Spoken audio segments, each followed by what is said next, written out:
Good evening. It's good to see you all. I'm Marion Dry, Chair of Class Act HR 73, and I'm really delighted to welcome you to this Class Act HR 73 Bridges Forum. This evening, many of the classmates who sponsor nonprofits as Class Act Bridge partners are joining the Class Act Board's Bridge team, Stan Mark, Rick Weil, and tonight's moderator, Lee Haffrey, for this forum on our bridges. Having taken a look at the attendee list, I see many familiar names. Many of you are HR 73 classmates who I hope I will see in person at our 50th reunion in a few weeks. Others are members of other classes, Harvard clubs, and other organizations who have followed Class Act HR 73's work and either have bridge programs of their own or are exploring creating them. This Zoom event aims to inspire and inform all attending. For classmates, we hope that some of you will propose new bridge connections with additional nonprofits or discover ways that you might share your skills and expertise with existing bridge partners. We hope members of other Harvard classes, clubs, and other institutions will take up this model for themselves.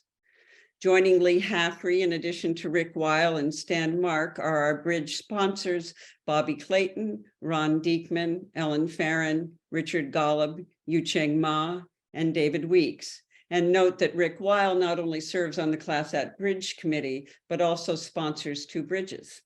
I'd like now to introduce Lee Haffrey, Class Act board member and our moderator for this evening. And just to give you a little background on Lee, Lee teaches ethics, leadership, sustainability, and communication at the MIT Sloan School of Management. He's written 2 books on those subjects, The Story of Success, 5 Steps to Mastering Ethics in Business, and War Stories, Fighting, Competing, Imagining, Leading.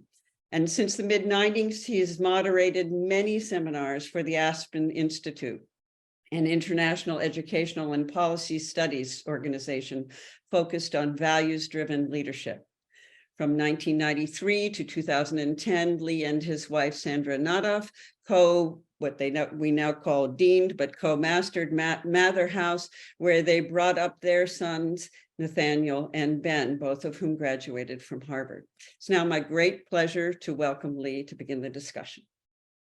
Thanks for that introduction, Marion, and welcome to both our panelists for this evening and to everyone in the audience, our classmates.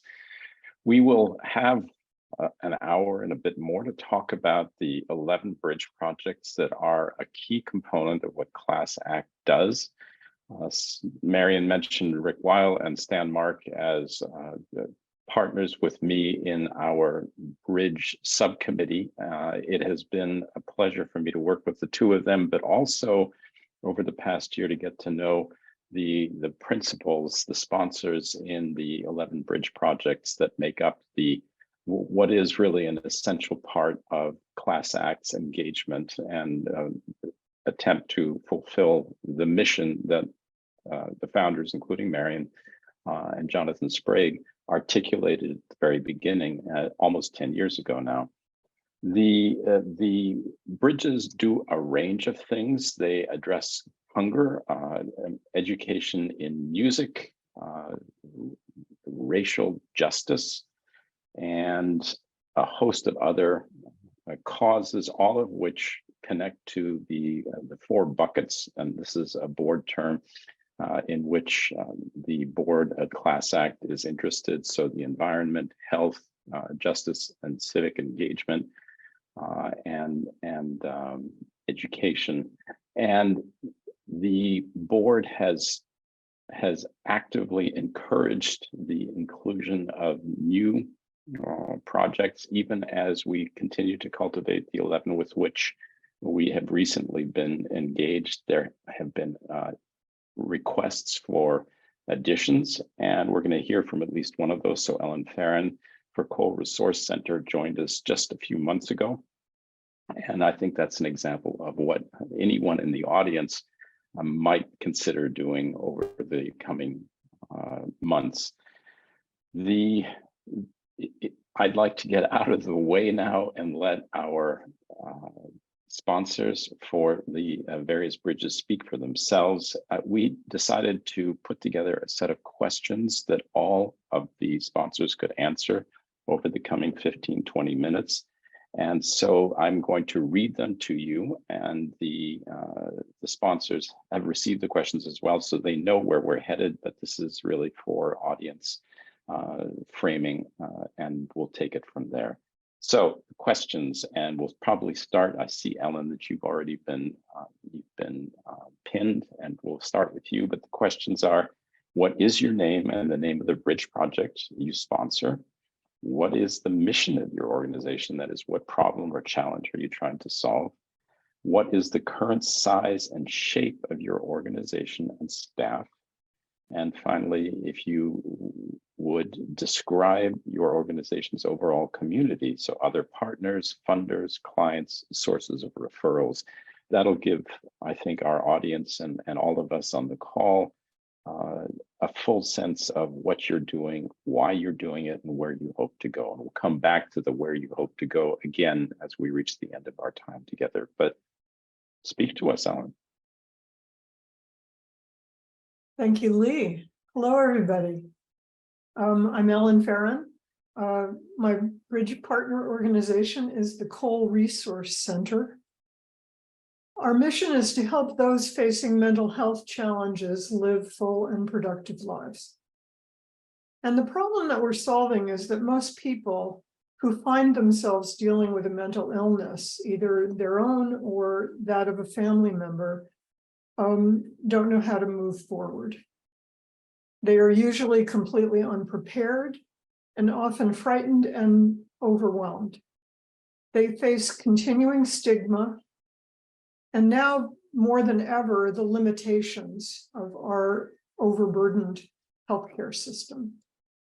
So at CRC, what we offer is custom guidance. We help our clients find resources they can actually access and identify next steps that they can actually implement.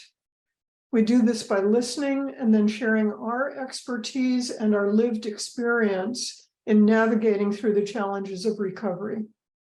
We provide referrals to resources, support groups, and job coaching. All of CRC's services are still provided virtually, and all are offered free of charge. The very simple message that we offer, which is completely welcome, is you are not alone. There's a community of understanding that there's other people who have been through similar things, are going through similar things. And the staff at CRC can model open conversation and sort of help people understand how to talk about these difficult things. Our staff is only 14 people, and they're mostly part-time. We're based in the greater Boston area. Just this month, we hired our first program manager, and her immediate focus will be on expanding the job coaching program. We have a large resource network that includes lots of other mental health nonprofits, clinicians, hospitals, and other clinical care providers, government programs, and so forth. The community that we're building engages the clients, colleagues, clinicians, and the many friends who support our work. Right at the moment, we're supporting about 400 clients annually, but we know that the need is great, and we are ready to grow. That's the Cole Resource Center. Thanks. Thank you, Ellen. And as you made very clear, you fall into the bucket of interests for Class Act, that is health.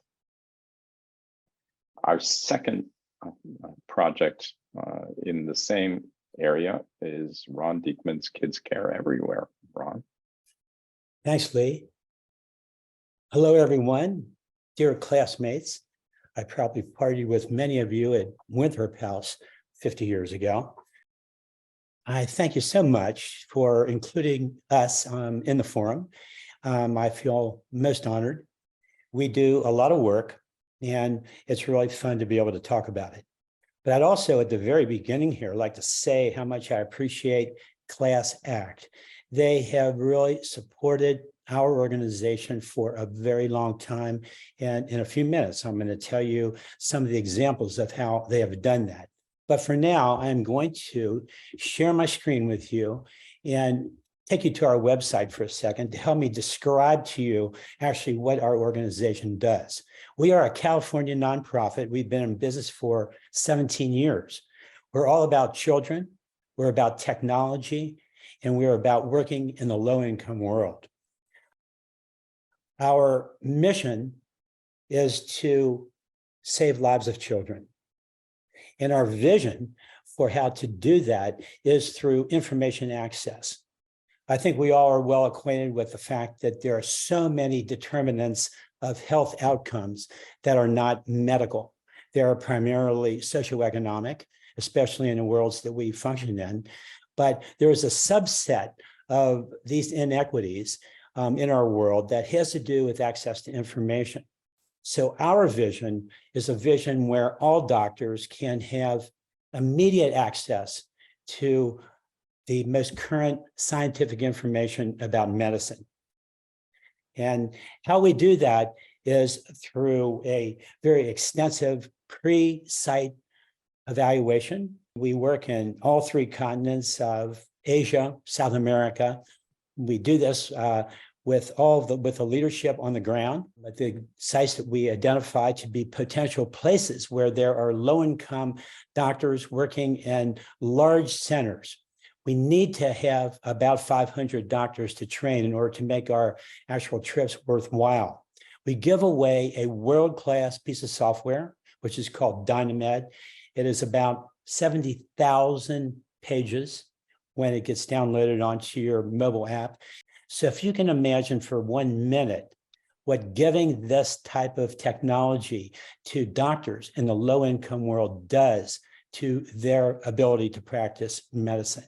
It's totally transformational, and it's a lot of fun. We get treated like rock stars. When we show up to actually donate software to places in Africa, Asia, and South America, they shut down the hospitals. Everybody wants the software. The software is a commercial product that I helped develop personally, but it is one of two major world decision support softwares, as we call them, to help doctors make decisions about how to diagnose and treat patients. We have very strong core values about how we look at sites and how we look at the work that we do. And we refer commonly to these core values when we are trying to assess whether we should be working in any given location and how to deal with the inevitable issues that come up. We are in 24 different countries. We have many active sites going on. Our most active ones at the moment are in Peru, and they're in India, in Ghana, and soon in Vietnam, Cambodia, Bangladesh, and India this calendar year. So we have a very ambitious plan about how we go about disseminating the resources that we have. The software is gifted to us by EBSCO, a company that owns this fantastic piece of software, which is used all over the world. In the United States, I have to tell you that there's almost no doctor that practices medicine that does not use one of these softwares. And there are only two in the world that are really of the size and depth and versatility and multimedia quality that we have. And ours is called Dynamed. So what we do is we distribute software, we train doctors, and we go back and evaluate how we are doing. Sustainability is a major issue for us, and we really try to support sustainability of these sites through a lot of contact with our on-site partners. We always have to have a champion on the ground because of all the predictors of whether we're going to be successful in sustaining this project over time and getting people to utilize this incredible source of medical information. The most important predictor is the quality of the champion on the ground. If we can make the leadership of the hospital, medical school, or health system believe that the software is going to be a transformational force, we are going to have a successful project. There are many resources that we provide other than just simply the software itself, and it's primarily through personal consultation with people over time, because all of our sites are impoverished. They all have incredibly unique problems.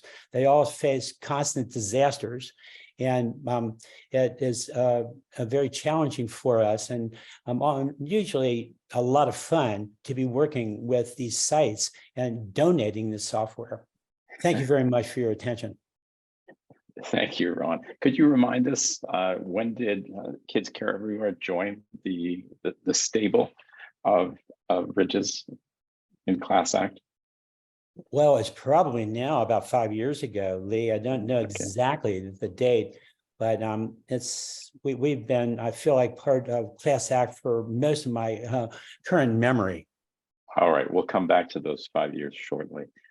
I have been alerted to the fact that our audience is timid and not asking questions, but you should, by all means, as we move through our series of presentations, raise questions, and we will do our level best to sort through them and answer them, either have the sponsors answer them or in some other way get a response to you as we move forward. We're going to shift now from health with Ellen and Ron to education, and we're going to start with Yucheng Ma and the Children's Orchestra Society.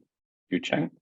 Hi, Lee. Thank you so much, Marion. I think we joined Bridges 4 or 5 years ago. I think Andrea Kirsch volunteered to help us. We are kind of a mom and pop organization. My father founded the orchestra in the early 60s because he said American kids don't practice. So he founded the orchestra so that the kids who practiced moved ahead so that they were self-motivated. Our mission is to teach children the language of music.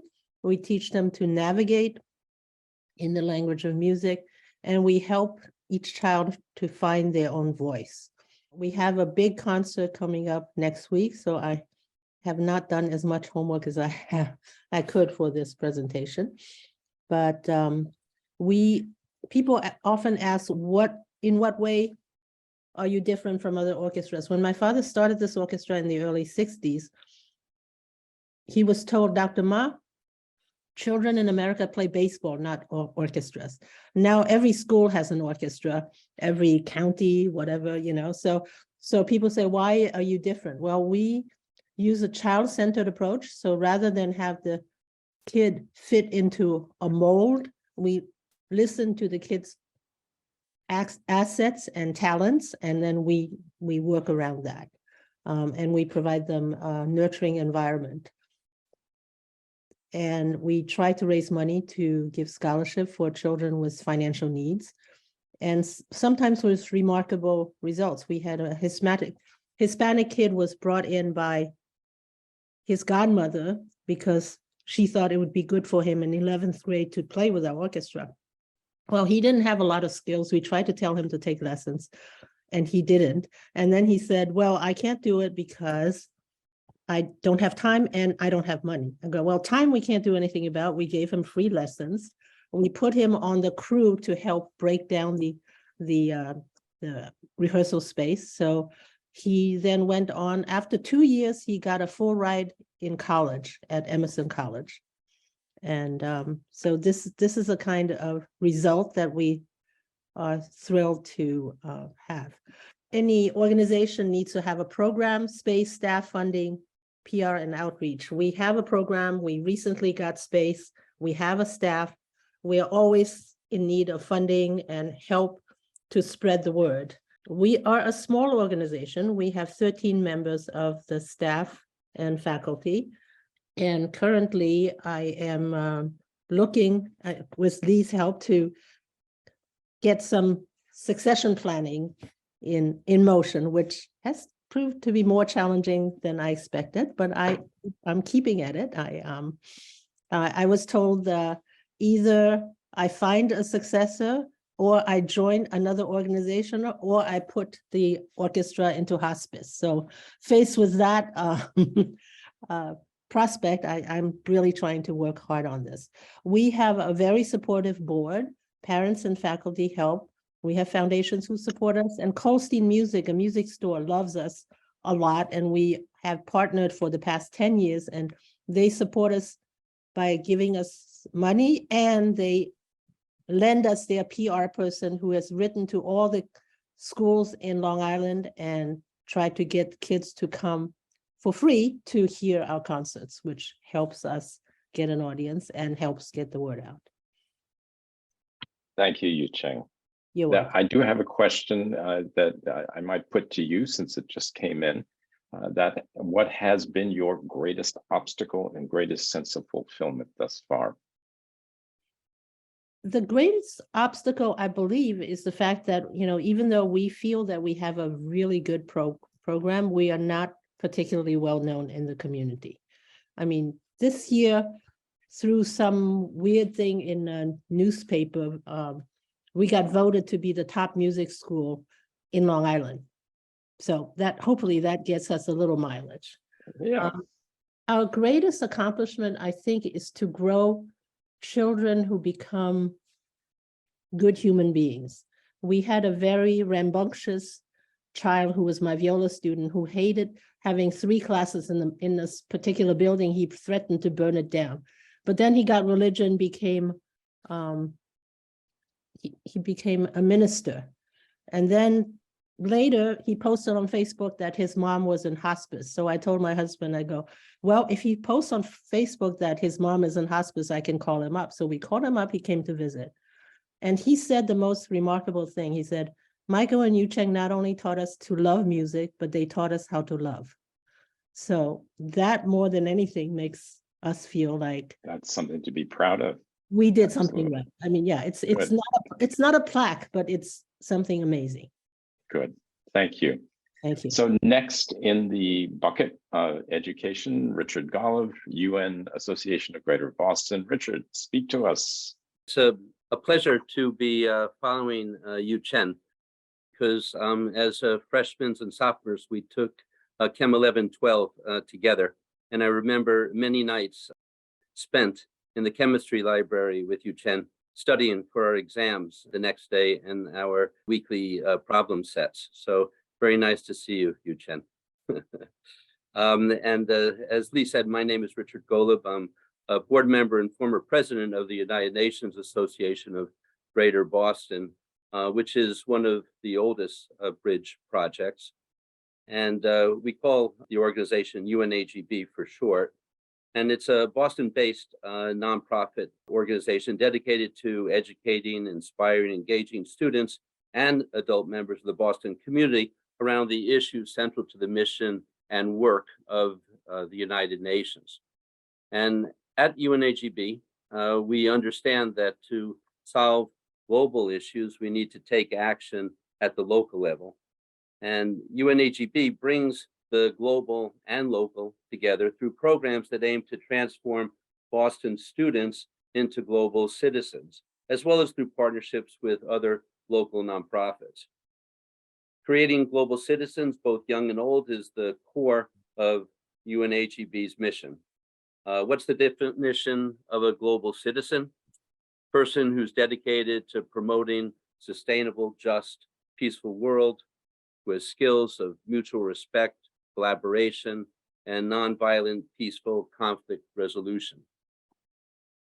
We nurture global citizenship in young people in middle school and continue through high school. More than 4,000 students in over 75 schools throughout the Boston area participate each year in classroom activities and conferences, role-playing as diplomats, and learning skills of debate, critical thinking, and compromise. Since the start of our Model UN program, UNAGB is focused on including students from Boston's urban middle school and high schools. Our Model UN program has been a great way to broaden the horizons of these young people beyond their local areas and to make them understand that there's a big world out there. At the same time, we engage the adult community in the New England area and beyond through our UN Perspective series, where we focus on the 17 Sustainable Development Goals and also provide practical ways for businesses and individuals to work towards compliance with those goals. As an organization, we have 4 full-time staff members, 5 key consultants. We also have an 18-member board, a 17-person advisory council, and I'm very pleased that we have more than 150 volunteers, primarily university students, who work directly with the 4,000 students who participate in our Model UN programs each year. And with that, I'll pause and pass on to the next bridge project. Thank you, Richard. Thank you for your concision. I we're gonna thought it move- might be appreciated. We're going to move now to the third of our buckets, justice and civic engagement. And we'll start with Rick Weil. Rick, speak to us. Hi, everybody. Unlike most of the other bridge projects, I don't really run the ones that I'm going to talk about. These are grassroots organizations.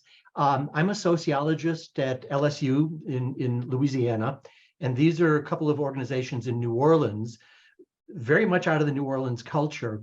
And I've gotten attached to them in a couple of ways that I'll tell you about. And I guess, so I'm on the Class Act board. I think that Class Act has had these organizations in their eye since near the beginning. And our first city visit was to see these groups in New Orleans. They're totally wonderful. What happened was, after Hurricane Katrina, I was doing my research on disaster recovery. And I wanted to do things that would strengthen communities. And so I was working with a number of organizations, and I got put in touch with 2 organizations that I just thought were great. They are true community grassroots organizations with, 100+ years of tradition behind them. And I actually was able to help start one of them, but I'm more of a cheerleader. I'm not really an organization person. And these are things that, run strongly in the community, but they're not top-down, administered things like, run by experts, except they're community experts and they really know what they're doing. The first one is called The Roots of Music. It's an after-school music program started by Derek Tabb, and I helped start it. And it's, I guess, 15 years old now, and we've had a couple hundred kids go through it. I'm sorry, a couple thousand kids go through it. And these are all at-risk kids from the Black community, and it gives them things to be interested in. It keeps them safe. Their grades all go up by a full grade. They march in the top Mardi Gras parades in New Orleans. They're the only middle school program that's ever marched in the Rose Bowl parade. And Barack and Michelle Obama just totally fell in love with this organization. They're always, mentioning it as one of their brother's keepers examples. So I'm just, I feel really lucky and honored to be affiliated with this. The other one is called the Olin Style Fellas, a social aid and pleasure club in the Treme neighborhood, which is the oldest working class Black neighborhood in New Orleans. Sometimes people say in the country, whatever. The social aid and pleasure clubs essentially invented jazz over 100 years ago, together with the brass bands. Some of the clubs, they were originally clubs of musicians, and they parade through the neighborhoods. And it's basically a moving dance party. It's not something where you stand on the side of the street and, and wave at everybody. There's a brass band, you can't sit still, and everyone's dancing, and they go through the neighborhoods for about 4 hours. Each club does about once a year, and for 9 months of the year, there's a parade every Sunday. And it's amazing. So this sort of ties the two together, because the Olin Style Fellas, run by my friend Sue Press, they're the club that parades, and Derek's organization, they're the musicians who play. And so this is deep New Orleans culture. The primary thing that they do is they mentor at-risk kids, and they do a lot of community engagement. They run things. Staff, Roots has a staff of 10 and a board of 12. Sue's organization has no staff, but lots of community volunteers, and there's a board in formation. That's a story. Old and New Style Fellas now is 25 years old, just celebrated their anniversary. They put on an annual formal ball, for their community. They put on the annual Second Line Parade. They do an annual winter coat giveaway, which is needed in the community, and also an annual back to school backpack giveaway. And Class Act has participated with Sue for years now with the winter coat giveaway, and that's been great.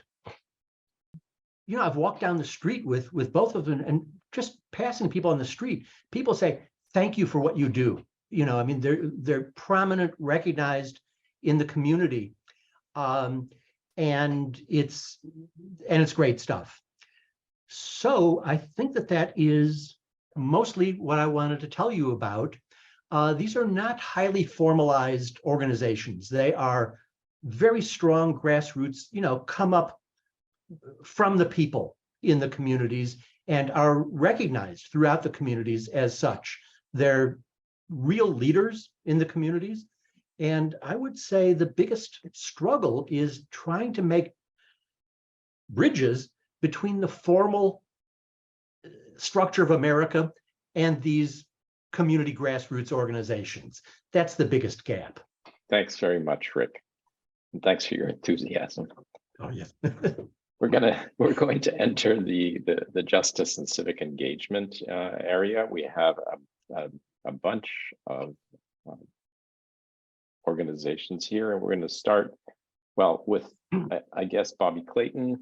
There's also a New Orleans connection, at least originally, right, Bobby? Talk to us about SACP.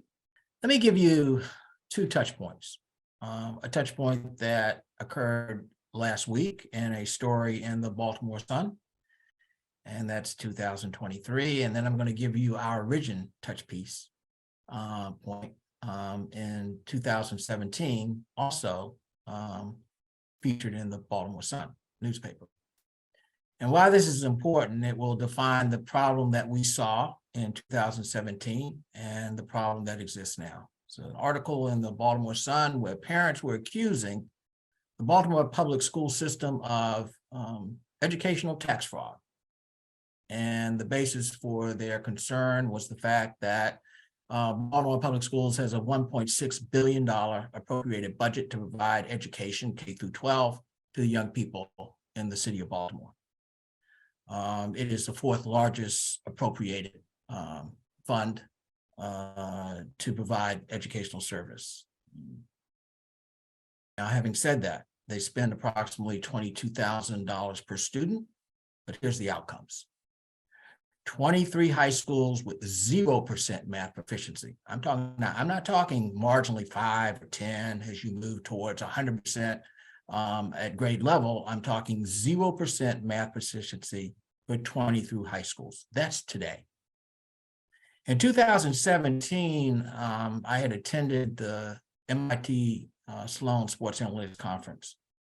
And in looking at the audience of 3,200 attendees, and these are the up and coming data scientists in the sports industry specifically, I could count on one hand how many African Americans were in attendance, and probably two in terms of the numbers of women. And so as a result of that, I had a meeting with Ben Shields, who's a faculty advisor to the Sloan Sports Analytics Conference at his office at MIT.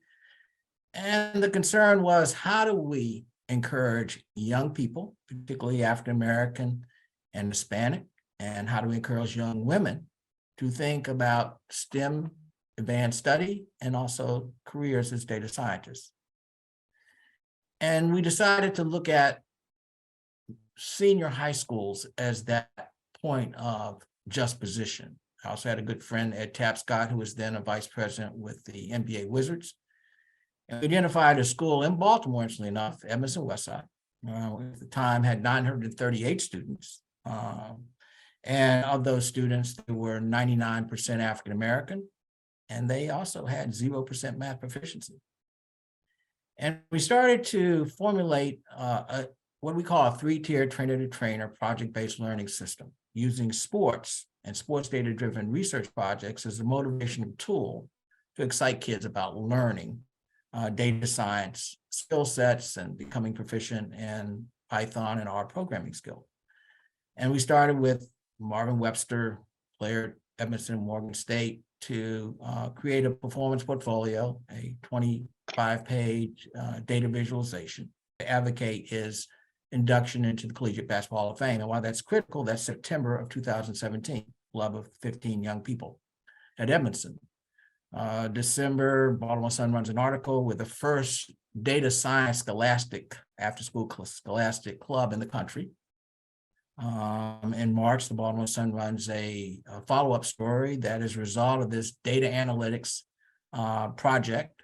The voters of the National Collegiate Basketball Hall of Fame had elected Marvin Webster into the hall. And then in November of 2018, ESPN did a documentary called Defy the Odds. And why that's important is this was all about a proof of concept. We had no intention of establishing a nonprofit, no intention of doing any nationwide delivery of data science education for underrepresented Latinx and African American students and under-encouraged, quite frankly, young women. But as a result of the ESPN documentary, we then reached out, I did, to my classmates, whether it's on the legal side with Lenny, or whether it's on the seed capital side with Bauman, or whether it was on the business plan side with Jonathan. And we established the Sports Analytics Club program, for which I'm the CEO and founder. And from one club in 2017, we've administered 36 clubs across the country, clubs averaging in size from 15 to 30 students. We are 3-tier trainer-to-trainer, so there's a tier of 36 university partners. Those faculty members teach the teacher the fundamental skill sets of data science, as well as Python or programming skill. We have over 40 professional sports data scientists representing Major League Baseball, National Football League, as well as the MSL, as well as the National Basketball Players Association, Basketball Association. And why that's important is these are our stakeholders. We have stakeholders that are universities. We have stakeholders that are professional sports teams representing all industries that use big data-driven decision-making. And we have elementary schools, and they're represented by 36 high schools and their STEM teachers. And the key to this is to use sports data-driven research projects to excite kids to learn. What's the impact? Over 500 kids have become proficient in data science education. Over 40 teachers have now become data science teachers. And industry now has benefited from it in universities, because when you look at our universities, when we look at our industries, the field is 3% African-American, it's 6% Hispanic, but more significantly, only 50% women. So we're driving a solution that will impact industries, whether it's financial services or defense, whether it's sports, to have a richer and a pool of candidates to draw from, given the underrepresentation significantly of women, African Americans, Latinx, and so to drive the outcomes for America to be more competitive in whether it's financial services, certainly in the defense of this country, as well as entertainment, if you choose to go into the sports and entertainment business. Terrific. Thanks very much. And then the last of our sponsors with 2 organizations under Justice and Civic Engagement, David Weeks, Osigli, and Salih. David? Good evening, everyone, and it's great to be with you tonight. I'm still working, and right now I am working as the Global Education Director and also doing work with Service, both national, international. And 2 of my former students are what have motivated me to actually move my energy into Kenya and also into Ghana. So tonight I'm going to share with you these 2 programs, and I'll move through those fairly quickly with you now. Just to let you know, the first one is the Osigli Hope Foundation. Hope is the Swahili word for Well, it is a Swahili word, and it's really a collaboration between me and a former student that was in my public policy class in high school. And he lost his mom and in childbirth and with another sibling. And so he has a strong interest in healthcare for his people, the Maasai in Kenya. And the second one is with the Sali, it's called the Sali Self-Development Center. This is a very impoverished area in the township of Abwabo in Kumasi. And so both of the, and that student, a former student of mine, his name was Ibrahim Sali. Both of these students now are parents, and both of them continue to want to give back to their cultures. And I think this is really so admirable. And as Rick pointed out, these are grassroots projects that I have been doing with the two of them. So the first one, I would say, I'll go back to the Asigli Foundation. I see as its mission, it's really to maintain the cultural integrity of the Maasai people in the Rift Valley region by empowering them with good quality healthcare and education. When I first came there in 2011, they did not have any water, running water, or electricity. And so they have gone through a tremendous transformation. They still don't have any running water, but they have one electrical line that's going up to the ridge of this Rift Valley. The Chinese have started to build a railroad, or have really put the railroad in place. That's extending from the East Coast all the way into the Rift Valley. Chinese companies are looking for minerals and metals there. And as a result, the integrity of the Maasai culture is being affected as they fence off areas. And so it's a major concern as to what's going to happen with these foreign interests, which leads me to looking at the importance of education. And when I first came in there, the education for girls was essentially up to the primary level and had not extended into the secondary. And so since that early time that I was there, it's now gone into secondary, and there's been major advancements as far as young women moving into professions that are going to be helping their people, especially against some of these foreign interests that might need to be addressed. I would say this organization has been supported by a local church in the area with its mission outreach. In addition to that, I have a local foundation in Washington, D.C. that's helped to support it. My own school community has supported it, and friends, classmates have all been sort of contributing and helping to support the Asigli Foundation. I will also say that we've made tremendous strides as far as of April of this year, 361 people patients have gone through that center that we've constructed, a dispensary, and we've completed the second facility as well. So that's something I'll talk about a little bit later.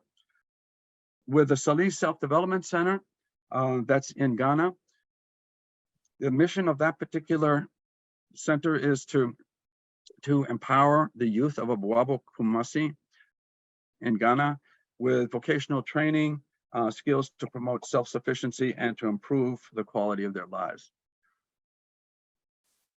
Unemployment for youth has been in the developing world a major issue, and that has fomented a lot of problems as far as discontent and how they've taken that to the streets and how they've taken advantage of the resources in more violent ways. I have seen this in the work that I've done in Haiti. And one of the reasons why I really want to move towards supporting the vocational training program is because it really gives them hope individually and also collectively with their families to have a better future and to contribute more to a stable society. And so I'm really excited about the advances that we've made so far, which are modest in comparison to Kenya. But I will say that we've established a 501c3. I helped to put that together for Ibrahim Sali. We have a modest number of board members that are working to support it.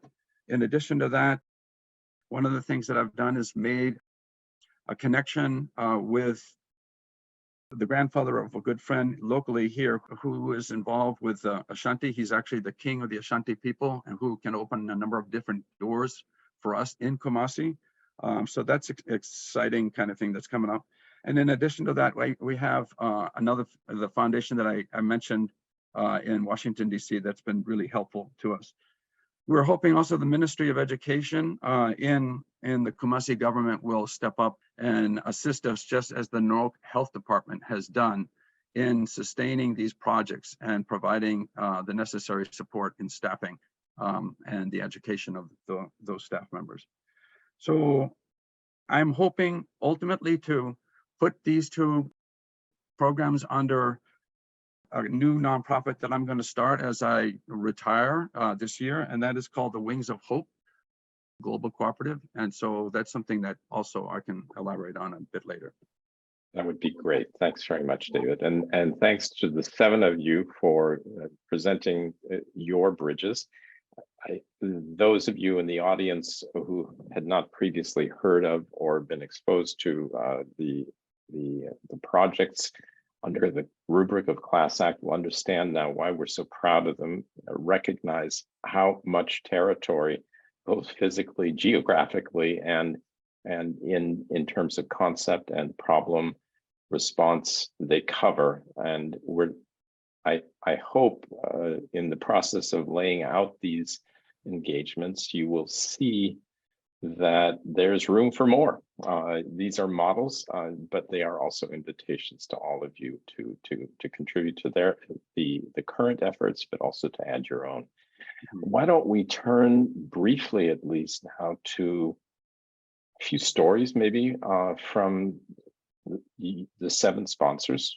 So if the 7 of you wouldn't mind talking a bit about how Class Act has helped you to move forward with your organizations, and that will be a prelude to talking about how we might continue to help you, but how other classmates might do the same. So stories about your organization and Class Act and how the two have come together.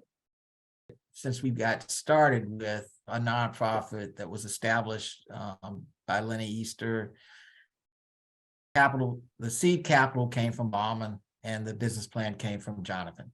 So our very foundation as a nonprofit was the direct result of their efforts, because I had no intention of establishing a nonprofit and had no experience in nonprofit formation and management. So, Class Act basically built us from the beginning in 2019 with our incorporation as a 501c3. And you don't regret it, Bobby? Well, my baldness regrets it. Because ultimately I had a lot of fun with the first club. I tell people, I'm on ESPN, never been on ESPN before. Never had 2 major newspaper articles written by anything that was academic for me, sports-wise, yes, because I ran track and did very well with it. I had that type of celebrity. But ultimately, you got to reach a point where you decide, are you going to have a global impact or are you just going to be self-satisfied? And so I transitioned very quickly with the wisdom of my classmates to say, yeah, it's not just about yourself, but you got to think about whether you can make a global impact, and particularly in education, secondary and higher. Well, thanks for that testimony. Thank you. Anyone else? Sure. Yeah, Richard, please. Yeah, so I would, for us at UNAGB, Class Act has been a great partner. And at one level, it's just great to know that we have a friend out there. I think for our staff, it's comforting. But specifically, we've appreciated certain aspects of the relationship. We've benefited from the articles, updates that Class Act has included in its newsletters. And they generate inquiries from the readership, and sometimes Class Act members participate in our virtual and in-person events. And going the other way, our staff members have actually benefited from participating in some of the Class Act programs like tonight, And in fact, our executive director watched several Class Act programs during the pandemic. And she used some of what she learned during those programs to help her create content for our Model UN programs. And then on another front, we've benefited from connections to potential speakers for our events and to potential resources for our activities. And in fact, Lee, our moderator, you were very instrumental in helping us secure space at MIT for our Summer Institute in Global Leadership. So thank you, Lee. Thank you, Class Act. And we look forward to finding other ways to engage with Class Act going forward. Thank you, Richard. Yeah, Ron, please. I feel like Kids Care Everywhere has been a major beneficiary of the largesse from Class Act. Not only have the organization really supported us with so many good ideas, so much support and encouragement for many years, but with important connections. And the connections are really what make our organization fly. The software we give away is a fantastic software. It is about 70,000 pages on your mobile phone. It downloads in 6 minutes and is so versatile, we can take it almost anywhere. And let me just give you a couple examples of the collaborations through Class Act where we have taken the software and had very significant opportunity to change medical care. I remember the first one was actually in Costa Rica. We through Class Act, contacted the leadership of a refugee group and went down with our team and donated the software to all the doctors taking care of a massive refugee camp right outside San Jose in Costa Rica. It was unbelievable how difficult it was for them to get any type of information about medical practice. But the software that we give away actually works online or offline. So out there in these miserable refugee camps where these poor children were actually living, they were able to access the software for medical information. The next one was in Ghana. We went to Ghana through a Kids Care Everywhere connection and with Class Act's help and support. We dealt with the president of the national organization there of doctors and had a really active program there for several years. We trained about 1,000 doctors there. And you have to remember that every one of these doctors probably treats 10 to 20,000 children a year. Potential benefits of the software that we provide them applies to millions of children. And that particular project had to be, actually we had to slow that project down after getting an agreement to do a training of all the doctors in the entire country of Ghana when the pandemic hit, and we're waiting for that to revive. Another fantastic project that has emerged through the Class Act connection in Bangladesh. Our fellow in Class Act, Layla, is from Bangladesh, and we have been working with her and with leaders in Dhaka in Bangladesh to do a big project there next fall. This particular geographical area has almost no information access. Our information is so current, it gets updated, our software gets updated 5 times a day. We are going to take the people in Bangladesh from literally an informational stone age to a space age in a matter of a day's worth of training by giving them access to world-class software that they can get to on their mobile phones. And literally everyone practicing medicine in the world has a mobile phone at this point. So those are just a few of the really fantastic connections that have come to us through Class Act and that will be carrying on for indefinitely. So it's a phenomenal effect that has been given to us through the organization. We have several other projects in Sierra Leone with Lisa Gold, one of the 78 graduates. We have another one with Vic Wolson, who's a 74 graduate in Kenya. All of these projects are all in process now, all of which also came to us through Class Act. I see that Marion and Kate Freed have been posting in the chat to clarify your references to the Benazir Bhutto Leadership Project and to the other the network that makes so much of what we do succeed, and you have amply illustrated that. So thanks for that. If for those of you who don't know about the Benazir Bhutto Leadership Project, you should check out the website. It is, but as Ron, I think, has just indicated, the possibility of generating synergies among the different components to what Class Act does, also the multi-class initiatives. So Ron, you referred to, I think, members of the class of 74 and 78, if I remember correctly. So this is the multi-class Yes. initiative in which a dozen other Harvard classes are following Class Act's lead, and what we hope will become a movement across the alumni community to do the kind of work that Class Act is doing. Anyone else among Yeah. our seven Yes. sponsors, please go ahead. I'll give you a little show and tell as a story, and this will be very brief. This will show when Class Act visited New Orleans. This was in 2015, and so that's Derek in the background, and the kids played at the House of Blues, and that's them playing. And then we visited Sue Press at home, and that's Sue with her family, with all of us as visitors. And there's Marion and Therese with Sue Press. This is a coat giveaway, 2021, and some of her sons and other members. This is at the formal ball from a couple of weeks ago. And this is their annual second line parade from a week or two ago.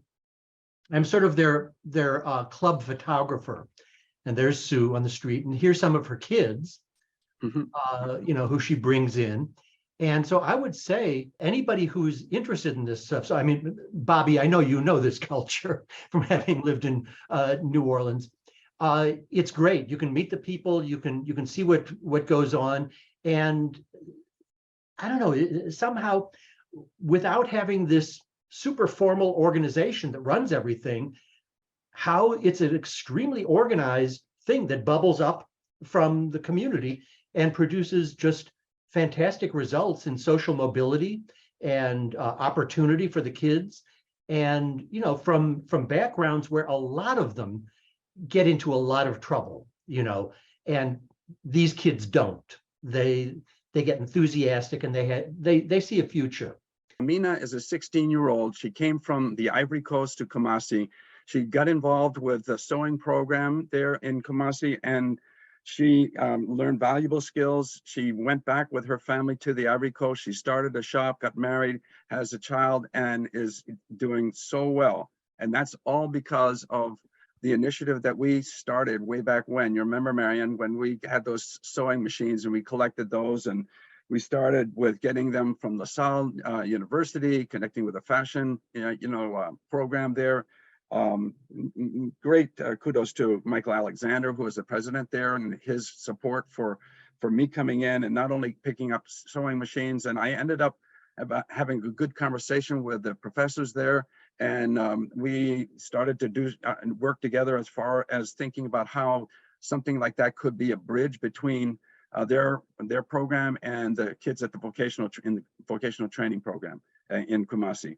The timing wasn't quite right for that, but the ideas were there, and I ended up sending 40 sewing machines over to on a freighter over to Accra, and then by truck over to Kumasi, and some of them were used in the center there, and others were sold for parts and added to the support for the teachers that were working that.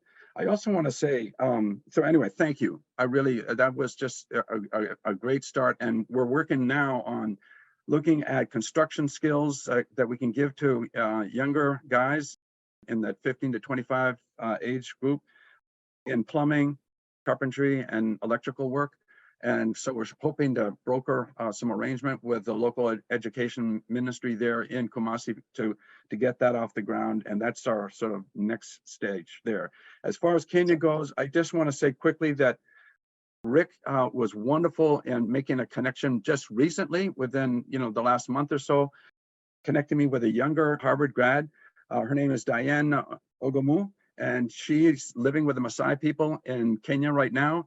And the two of us are going to get together this summer when I go over there, and she's involved with the adventure travel industry, and we're going to look at ways in which we might be able to establish some safari that would be able to bring an income stream to the Asigli Foundation, and also that we might be able to just learn from each other what we're trying to do to help the Maasai people. So it's really wonderful that those connections have been made. Thank you, David. And I'm actually going to take the last couple of minutes of your commentary as the lead into our next section, which is needs and the future. So thank you for launching us on that path. Yu-Cheng, we haven't heard from you recently. Would you like to weigh in at this point on needs and your anticipation of upcoming? I am so impressed with all the bridge projects. I feel minuscule compared to all the projects that have a universal outreach to all over the world, and we're just this local organization.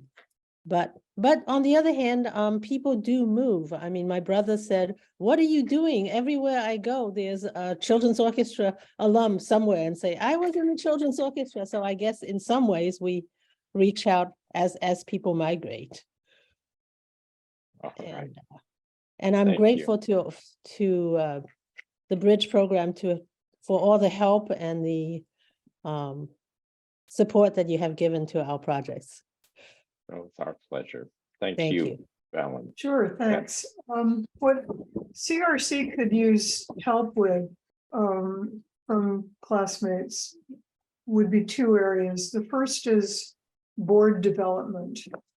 We have openings on our board for members with clinical expertise, fundraising experience, and a whole variety of business skills. So either engaging on our board or helping with recruiting, and also as we get more sophisticated about our board practices. The other area is just generally communications. And there are so many opportunities to help us with our outreach efforts, particularly trying to tell impact stories about mental health is a little bit limited because of confidentiality, and people aren't always willing to appear on your video. So anything to do with articulating how we help people with mental health issues would be welcomed. Thanks. Terrific. Thank you, Alan. All right, Bobby, come back in. So the major concern and also the ask is for my classmates to be what I call a solution influencer with one of the three tiers, all three tiers that we are impactful to in our project-based learning system. You all have gone to a high school or prep school. So I need you to influence that high school or prep school to think more aggressively in terms of the delivery of data science education, particularly to underencouraged young women and to the African-American Latinx population of their schools by potentially offering this after-school program directed at those students. One of the exasperating issues that I had was with our own university system. As I looked at MIT, as I looked at Harvard, as I look at Johns Hopkins, I said, well, how many women, how many African-Americans do you have in your computer science department, in your mathematics department, in any of your STEM departments? And certainly there is a great need to be of pipeline building to make sure the departments from our own universities that we've attended and those that we still have stakeholder interest in are represented across particularly young women and African-American and Latinx faculty members. And the third is industry. I mean, regardless of what industry that you've been influenced by, whether it's financial services or whether or not it's industrial armed services. Those industries need data scientists. It isn't just the NBA with 106 performance data scientists, of which only 4 are women and only 3 are African American on a good day. So I need for you to think about how you can influence the prep school or high school that you went to or have a stakeholder interested because of children and grandchildren, influencing the universities that you're associated with or graduated from in terms of their STEM departments, in terms of this being a potential pipeline to diversify those departments, and then the industries that you have been party to, and the extent to which data-driven decision-making is now being made by less diverse people than they should be. And that would be my major ask, is to be a solution influencer in one of those 3 tiers. Thanks very much, Bobby. Richard, I don't think we've heard from you. Yeah, so in terms of ways in which Class Act might help us going forward, I put together 4 items, and it's not just for the people on the call today. I mean, you may have colleagues and friends whom you think might be interested, so please bring them into the fold. But one, we're seeking experienced board members and awesome speakers who have expertise in the United Nations and its activities. 2, we're seeking experts in education technology who can help us build a software engagement platform for our Model UN program so we can take it globally. 3, we're seeking classmates who have connections to schools in New England and elsewhere that might want to engage with our Model UN program. And 4, we'd love to have some of the Class Act members subscribe at no cost to our own newsletter so that they can stay informed about our programs and engage when they find something interesting. And those would be my asks tonight. Terrific, thank you.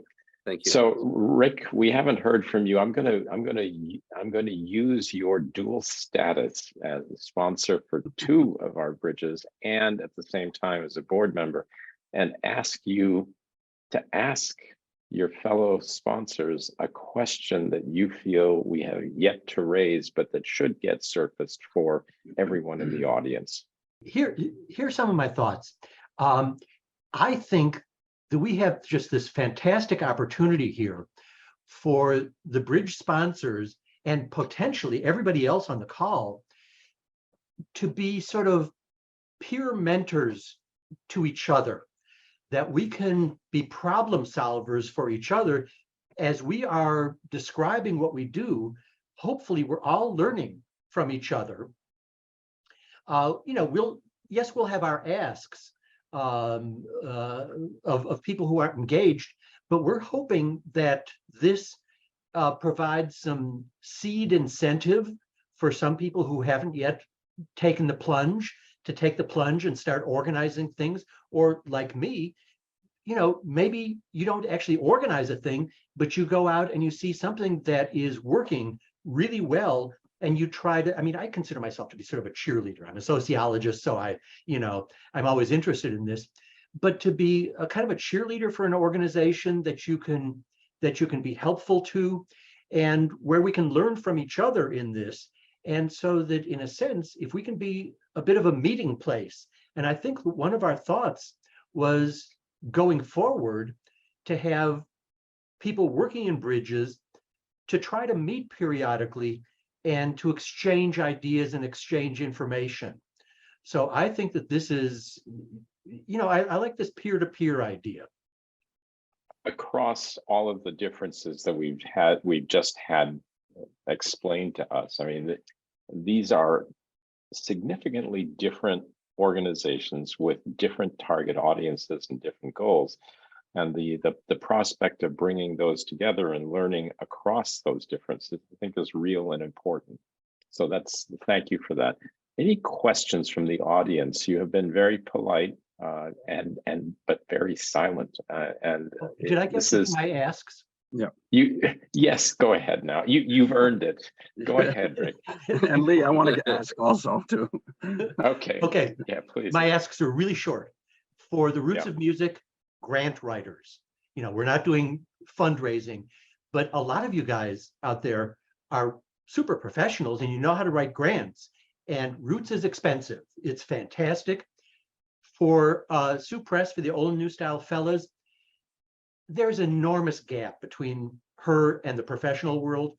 They put on this annual ball. They have a couple hundred people come. They have the second line parade. A couple thousand people come on the streets. She can organize things, but we're trying to get the board together, and we're stumbling all over the place. So if somebody would, you know, care to help us a little bit with board development, grant writing down the road, but it's a different kind of thing. We're not experts in the way that a lot of people are. Okay, that's good. Thank you. So, and someone else wanted to And, get in and me, on, yeah, and also, please, David. good, okay. So I just want to, I want to echo that appeal for grant writing, because I've got an MOU established with the local health department in Kenya.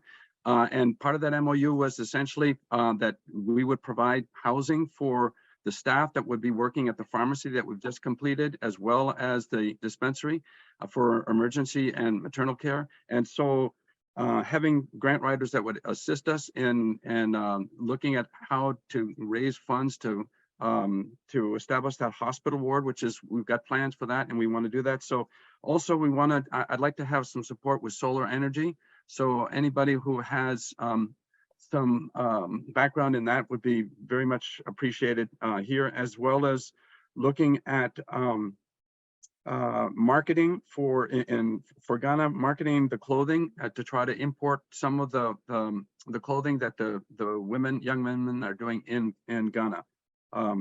And finally, I'd love to have some help with website development in the new nonprofit that I'm launching very shortly. Thank you, David. So have I missed anyone? I Yes, hope. Lee, could I just once again make my plea for connections among any of you, our classmates, for high-level health officials in low-income countries. Wow. That is what we thrive on, because as I mentioned, the probability of success for what we do, dissemination of medical information, is so dependent on the engagement and the quality of the leadership on the ground.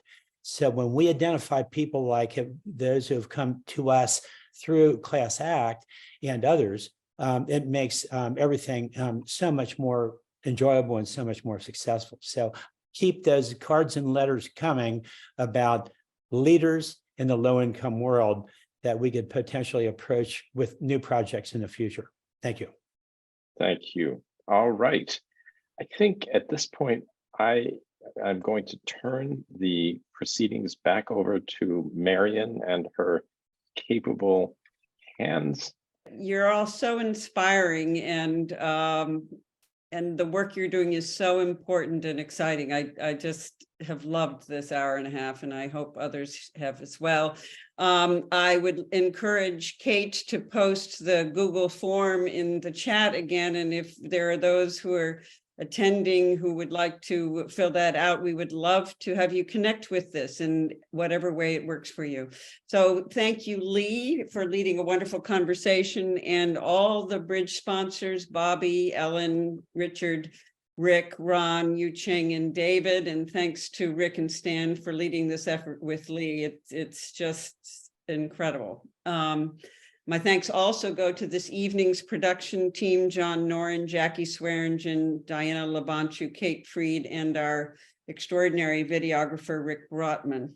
And finally, thank you to all of you who joined us this evening.